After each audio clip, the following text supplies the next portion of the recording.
Welcome to Nerdities. Bitches. No topic too absurd, no statement too asinine, no question too interesting. That's right, it's a Nerdities interview show. It's been too friggin' long. Mike. I'm Justin. And I'm Joe. Wow, look at that energy. And our guest is a returning one. And we love returning guests because it means we probably don't suck at this. And we probably help them. And that's the point. Our guest this week, again, is Dr. Braxton Cosby. Braxton, how are you? I'm good, man. Thanks for having me on, guys. I appreciate it.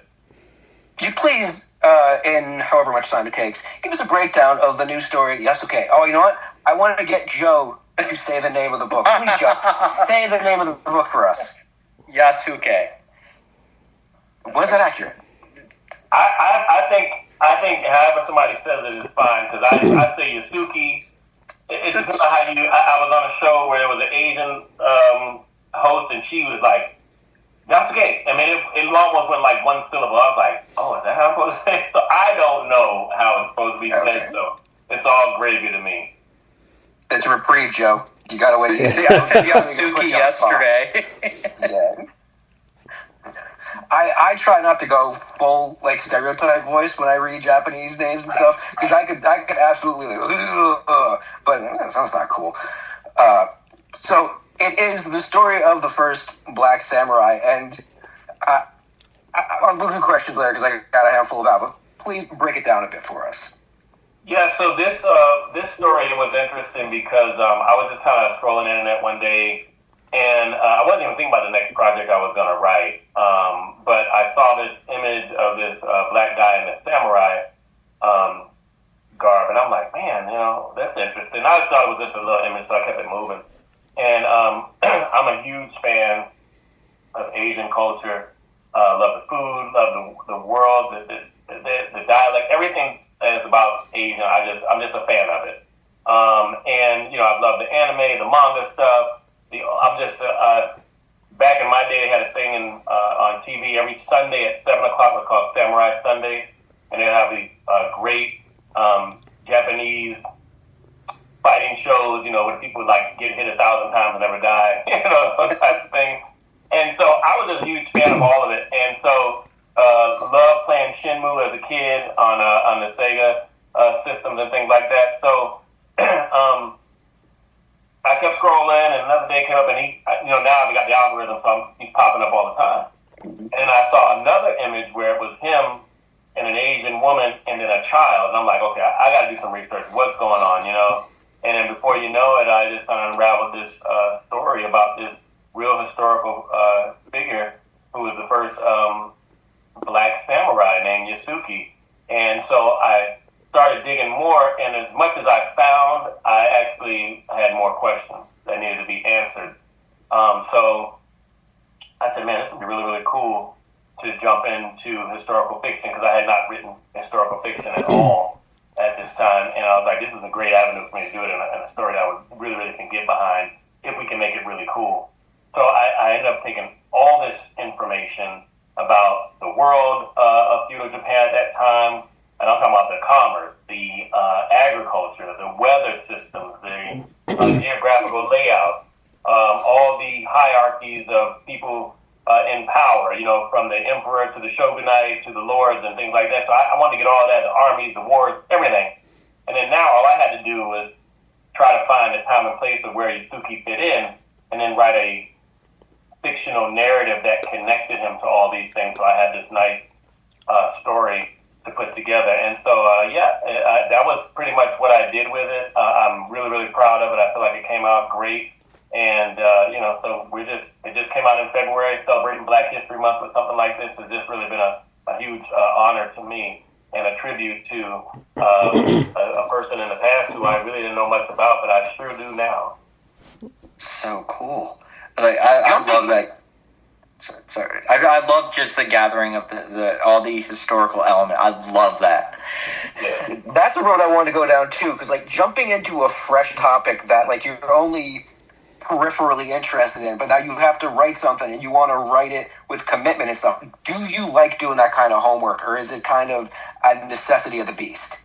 I mean, research is not a big thing of mine. I don't love doing research, but when you're trying to unearth truth, I think that just drives you. You know what I mean? So I just wanted to know more. So, and the more, and since I'm, like I said, I'm already fascinated by Asian culture, to pull that information was like really, really cool, because what ended up happening is that I talk about, like, obviously Yasuke is the main character, and I've got some of the side players, but another character that a lot of times I think is overlooked is the world itself. So this thing was breathing. I had life, and that I had to use the information. So, I mean, I had notes and notes, and I would like go back and on Word documents and go, okay, we need to cover this, and I had to write it with exposition, so it's not just so much in your face. In this time of, through the past, I didn't want to do that. It was more like narrative. They would have these meetings with Lord Nobunaga. They would talk about how are we now with the trade, and who are we talking with, and, who is encroaching on our territory. So I laid that information out in the storytelling, so that it just felt real and just natural. These characters were living in this world, and they were just being a part of it, and the world came alive. We have changing of seasons over the 3 or 4 years that Yasuke was under the services of Nobunaga. So it was great for me, because the more I had, the more I was like, oh, I got to put this in there now. So I come in and just dump it and figure out where I was going to put it in my outline so I can write about it. And I challenge people who read the book to, say, hey, this is something he made up versus what's real, because it's going to be hard to tell, in the way that it was written. So, this is a two-parter, too, from the information we have. There's Yasuke, Dead Man Walking, which is a novel, right? It is. There's no graphic. And then there's also Yasuke Resurrection, which is a graphic novel, essentially a comic book, but an extended one. Yeah. All right, I want to make sure we got that. And I got to admit, and I think I'm going to admit this for the group, we feel like idiots because we got our press packet and we're like, oh, cool, nice, this is nice, all right, cool. And then yesterday, right before we were going to do the interview and technology got in our way, we were like, holy shit, we have the whole first book. And none of us had a chance to read it. Like, Right. I was like, God damn it. Because yeah. we're usually really good at being prepared. We're very professional. But I just finished a book, so now I'll start this up. I didn't, not yours. I did not. I'm getting into Yasuke now. So, because I was like, oh, good. I don't have to get another book now because I finished my autobiography that I was reading, and now I got something to look forward to. And I love Asian culture and Japanese culture and all that, and I'm the anime nerd in the group, so I'm like, oh, I know some of these names. Yeah, it was a real treat for me, and I came out with this duology, so the idea was really crazy because I've written trilogies, and we have ongoing series with the Cape series and our whole Infinity 7 with me and the other authors who we have in our stable who do our own superhero fiction. And I've got the Broken series, and that's going on book 4 out of that now. But I hadn't written like a duology. So I was like, man, okay, historical fiction, and then I have this graphic novel. And the thing about Yasuke in history is that after the huge event at the end of the story in Dead Man Walking, Yasuke just disappeared. Like, nobody knows what happened. And so I said this would be a great opportunity to really, just kind of go and have fun with this fantasy story about what may have happened to Yasuke afterwards, And it gave me a chance to kind of pay tribute to some of those Asian films where they're, flying off the walls and all that stuff, and kind of making another world where he was going to enter and have those abilities available to him to be able to do that. And so the graphic novel just gave me an opportunity to introduce some more characters, build this new world out, and just have fun with it. So we can go from the historical fiction, and I tell people it runs with the same kind of vibe that, I don't know if you guys saw Shogun, the TV series. Yes. Has that same vibe. You're going to see it. It's this nice, slow burn, details, and then these great set pieces where there's these action moments, and then there's this nice, solid B story that has really anchored Yasuke in place so that people can connect with him as a father, as a warrior, as a role model, as a soldier. All these great elements to his character really come out. So as I looked at Shogun last year and I started getting into into writing Yasuke, I was like, I want to stay grounded in that type of a feel. I want to make sure that that novel feels like that as I wrote it. And so it got crazy because I got through half of the novel, and then I started writing the script for the graphic novel because I didn't want to lose my place of what I was going to make sure was being reinforced in the graphic novel. So I had to kind of write them simultaneously. And when I got through with the novel, I was like, whew, okay, cool. I can just really focus on the graphic novel. And we used an artist named Eliza Olamide who did our AMDK series. She also worked on, let me see, she did AMDK, and she actually did another story for one of our other artists. So I really felt like she had the skill set to push the art style that I wanted for this. It really is more of a manga graphic novel. And so she nailed it. She did great. I love the artwork. And she also worked on a children's book that I co-wrote with my daughter, too. So I felt really comfortable with her, getting feedback for some of the imagery that we wanted to go with. And when the graphic novel was done, I felt like I had a complete story. And I still left the door open for some other things that I want to do going forward. So I just think the duology is great. So far, both of them hit number one on Amazon for their category. The novel got a Kirkus accolade of Get It from Kirkus Reviews. It got a 5-star review from Literary Titan and from Reader's Favorite, and already won Literary Titan gold medal. So, we got it into some other book awards. So we're just hoping that we continue to just keep having people recognize it for the story that I think it's really a special story, and I hope that people continue to like it. Congratulations on those. Yeah. Beautiful accolades. I know when we write our stuff, at least for me, I'm always concerned that it might overlap with other things that are similar. When you heard about Assassin's Creed Shadows, if you heard about Assassin's Creed Shadows, was that an oh shit moment, or was it I'm distinct enough, I don't have to worry? Yeah, I get in that all because even Warner Brothers is actually doing a series. They're putting together a series for Hulu, I think, for Yasuke. So to me, the more the merrier. The stories are out there. It is what it is. I want people to continue to tell stories about this man. I think that I've seen the narratives on him, some of the biographies that they put out there. There's like 3 or 4. I've seen the anime that they had on Netflix. I was not a fan of it at all. So I saw stuff that I was kind of like, I'm avoiding that. I'm not doing that, And so I think I fit in a nice little niche of where I am with historical fiction because even Yasuke himself, he was named by Lord Oda Nobunaga when he got there. So we don't even know his original name, being a slave from the Sudan. So I had to go in there. I wanted to research names from Sudanese culture and find something that was very powerful. So we came up with Majok, So all my stuff is just so original that I think it still stands on its own because of the way I told the story in order to get those big moments of the wars and the clans and all that stuff to kind of be congruent and make sure that the dots are connected. Yeah, it's a great way to go with it.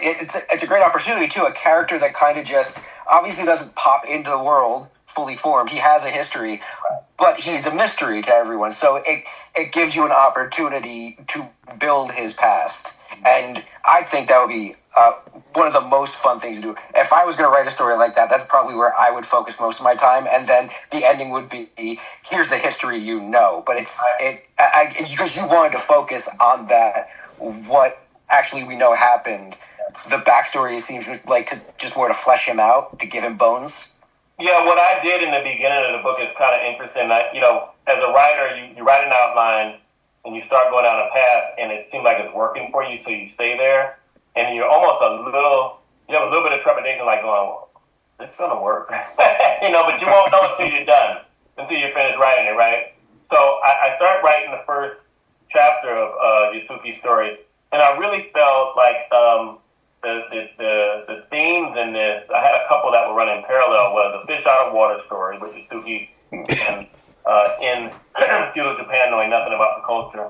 But also it was this kind of an odd couple when he gets connected to Lord Obunoga, And so I had to introduce Lord Obunogo even before I introduced you to Yasuke. You know, like the first 3 chapters is really how Lord Obunogo came up from a young man, and he was handed his lordship, you know, from his father, who was before him, you know.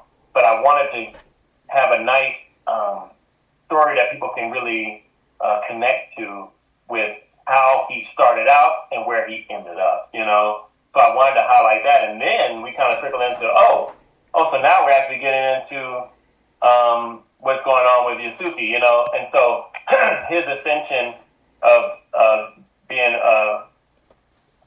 driven into slavery, how he got over to Japan is a story in and of itself, with the Spaniard who took him over there. And so all of this stuff is getting fleshed out almost simultaneously with these 2 storylines, and they kind of both merge towards the middle of the book. And then how he gets to his rank, because obviously there's a lot of resistance. You know, when you're a black man in Japan, much less you stand out, you can't hide. And then now you're talking about how does he become a samurai? Did he start fighting in the army? Why would they put him in there? So all these questions I kept asking, and I kept answering in my narrative to try to make sure. And even the guy who reviewed it for Literary Titan said the points that I hit with Yasuke's story were so detailed that by the time and the conflict he went through to get to where he was, by the time you got through it and you see how he got this, it felt very earned. And that was my real desire, was to not be like, you know, he picked up a sword one day and magically just sliced somebody and go, oh, you know, you need to fight for us. I didn't want that. I wanted it to really be compelling, you know. So I really pulled, and I played with so many themes. I had like 4 or 5 different options to go with, and I finally settled in on the one I thought made the most sense. And so it was really, really cool how it came together. And my thing is always like, you know, this is book 21 for me, and I know it sounds crazy, but I always want my latest to be my next favorite book. And so far, I've been able to accomplish that, and Yasuke has done that too. It's a very, very special book. Yeah. Congratulations on that too, by the way. 21, that's awesome. Yeah, 21 since 2011 is kind of insane. But yeah. Yeah. Since you spent so much time building this world and basically just breathing going Japanese, when are you going to Japan? That is definitely on my bucket list. You know, I've been to Singapore, I've been to Thailand, I've been to China, and my wife and I are like, you know what, we got to do Japan soon now. So we're planning a Philippines-Japan, because when you go on that side of the world, you got to do a couple of things. You just can't fly just to go to one place. It's like 21 hours. It's absolutely insane. So we're like, look, when we do Japan, we're going to do Philippines, where we're on that hemisphere. And so, I'm just going to be geeked up, because I told my wife, I said, look, I just want to wake up one day, buy a robe, and just sit on some mountain, sipping some tea, watching the sunrise. You know, just that is like, I'll be so geeked out doing something like that in Japan. My one thing is that my wife's been to Japan before, and I told her if we go, I want to experience a traditional sushi place. I love sushi, and I just want to go there, have the guy in front of you, and be like, okay, I picked this up today at the market. This is fresh. Here you go. This is this, and yeah, I want to just fully embrace it. Absolutely. My antisocial ass doesn't want to go to a city, as interesting as they are, as crazy as those intersections look, and where those life experience. No, I just want to go out into the countryside. I want to be on a mountain next to a bonsai tree and find true balance. I've been watching a lot of videos lately of people in the countryside doing their work that's been done for like thousands of years, using like mortar and pestle to make, like, you've probably seen those online, right? Where like they make the ink and they package it by hand. I just want to stare at a guy doing that all day long. I don't think I'd be a city guy. Do you want to do like the whole like run the train up and down? I do. When I go to places, I want to experience like the ground level stuff. So I want to walk the street. Japan to me and Manhattan are like identical twins. You know, just obviously they're a little bit more high tech than we are. But when you just want to walk the street, you want to hit the pavement, you want to see and feel and experience the people. So if they've got, I've done the subways in New York. If they've got a train system over there, I want to do that as well. But like I say, like you, I do want to just pull out for a moment and just kind of sit in the countryside and just experience the nature and the world. You know, especially since there's these worlds I've been writing. You know, like all of it with the tea lights and the tea lamps and all that stuff is like so cool. And I was like a kid in a candy store, like reading up on all this stuff. Like, oh my God, it's gonna be super cool. Oh, we got ninjas too, and we got some Buddhist monks. This is gonna be crazy. You know, like I was like so excited to write into this story because it was kind of simple. Once I kind of lined up everything, and the way you read Yasuke, it actually takes you. The narrative takes you through timelines. You know, 1580 through 283. So you know where you are, and it'll say the fall of or the spring. So it kind of sets the tone every time. So you're just kind of running through this entire story all the way to his dramatic ending in book 1. Your energy into alone, pure fantasy. your energy alone, just talking about it, makes me excited to read this. Oh, good, yeah. I think you guys are gonna love it. I really do. And the graphic novel was fantastic too. A lot of great themes in there too. And my thing is always like, I came up as a movie head, so I looked at movies all the time. And like, if you just had a bunch of explosions, I watched it. That was how I was. I was younger. As I've gotten more into writing, I really put more stress on character-driven narrative. So I really want you to connect with that character. How do I make you see something in that character that makes you go, oh, that's me? You know. So I've realized now I've done such a good job of that. I thought my wife did. I'm like, man, all my characters have a part of me. Whether I want to tell the truth about it or not, you know. And so I didn't need to. Yeah, and so I think, you know, it's like it's always a story of, I tell people when I do conventions and I talk on 3-act structure and storytelling and all that, it's like The Mandalorian was successful not because it was a cool Star Wars story with the guy who wore a helmet and all that. That was great. You had me anyway. I was going to watch it regardless. But once they introduced Baby Yoda or Grogu, you, in some way, shape, or form, you connected to him because you understood how it was to either be a caregiver or to have somebody take care of you or to be a big brother or to be the little brother. Something you had that relationship with such a wide net that was cast, and then people just thought he was cute. So even some of the ladies who just wasn't in the Star Wars, like, oh, he's so cute. You just watched it, you know, like they did that so seamlessly. And so, and he wasn't in the introduction. It was just all about Mando at first, and then he brought him in. So those types of elements are always a challenge to me as a writer, because I can give you all the action stuff. I'm real cold with that. But I want to say, man, what's going to make Joe really, really latch on to this? How do I get into Joe's mind? You know what I mean? What do I think Michael might like about this kind of a character? What's the challenges and the pain of this character, and the way I can bend him and break him and make Justin root for him, you know, throughout his entire story. Those are the things that I really try to do now with my storytelling to really kind of give it life and make people excited to pick up even the next book after that because they've gone through this experience with me. Now that you've... I think this oh, you got one. Okay. Yeah, I did. Now that you've tackled a historical figure in this way, and I see the excitement, do we have plans for any other historical fiction?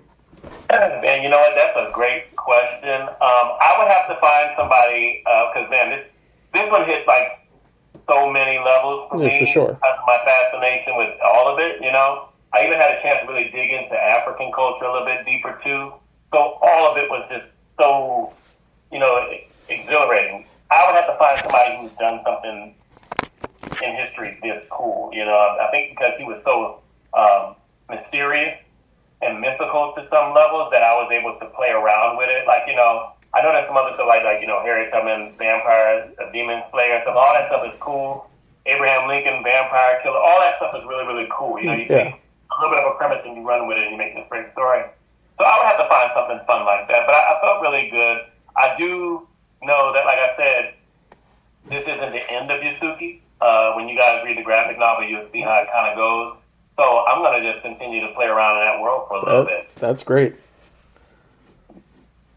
We definitely love having you on, and we definitely want to push people to Like, you don't have a Kickstarter for it right now. Like, we want to make sure people know what your intent, like, what, do you just want them to go, like, Amazon, check it out, maybe, like, Comixology, whatever it is, to check that out. We definitely want to let them know. But I think on top of that, I'd like to have you back just to nerd out. We want to sell stuff for you, for sure. But you're definitely the kind of guy that we could take at least a half an hour to an hour and talk. Because based on that, I want to have, like, you drop Mandalorian in there, and I would love to go back and forth on the Lone Wolf and Cub of it all for at least 5-10 minutes. Absolutely. Come on. Yeah, anytime. Yeah, and absolutely reach out. But I mean, like you said, the stuff is out now.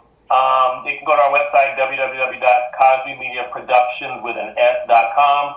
Online store has both versions of the floppy graphic novel, and it also has a novel if you guys want a signed copy. You go pick it up there. I will ship them out to you personally. But also we have links to Amazon and Barnes & Noble as well. And all of our social media stuff is linked there as well. So you guys can check out Star Child Comics and see everything that we got going on there too. If they go to Instagram, it's Cosby Media Productions, and it's Starchild_comics. But yeah, please, I'd love to come back on. Did you guys see the new trailer that dropped today for Mandalorian Grogu? Yeah. Yes, we did. Yeah.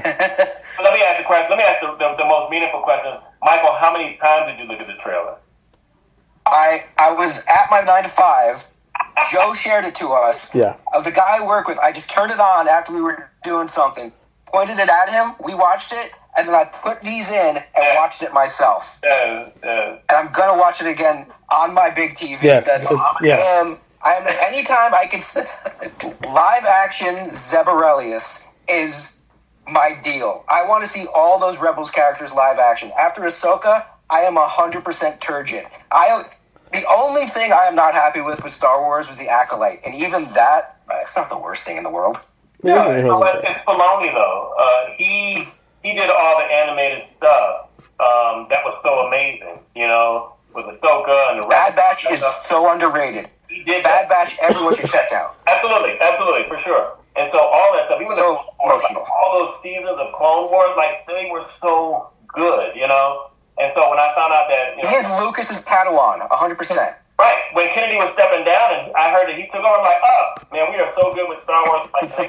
Like he's gonna be so solid, bringing all that in. Yeah, so much to look forward to. So much to look forward to from you. So much to look forward to Nerd Out in general. Thank you for your time. This is not a standard Nerdities episode, so we won't give the whole spiel. YouTube.com/Nerdities. Blah blah blah blah blah. Instagram, just the real Nerdities on Instagram on TikTok. That's the only thing we got to say. The real, because we're like Ghostbusters. We almost had illegal battles. Just like here and subscribe to all things Nerdities. Yeah. The only thing we'll do that's standard Nerdities is give the good old send-off. Bye-bye. Bye. Because of the end of civilization, the Clamp Cable Network now leaves the air. We hope you have enjoyed our programming, but more importantly, we hope you have enjoyed life.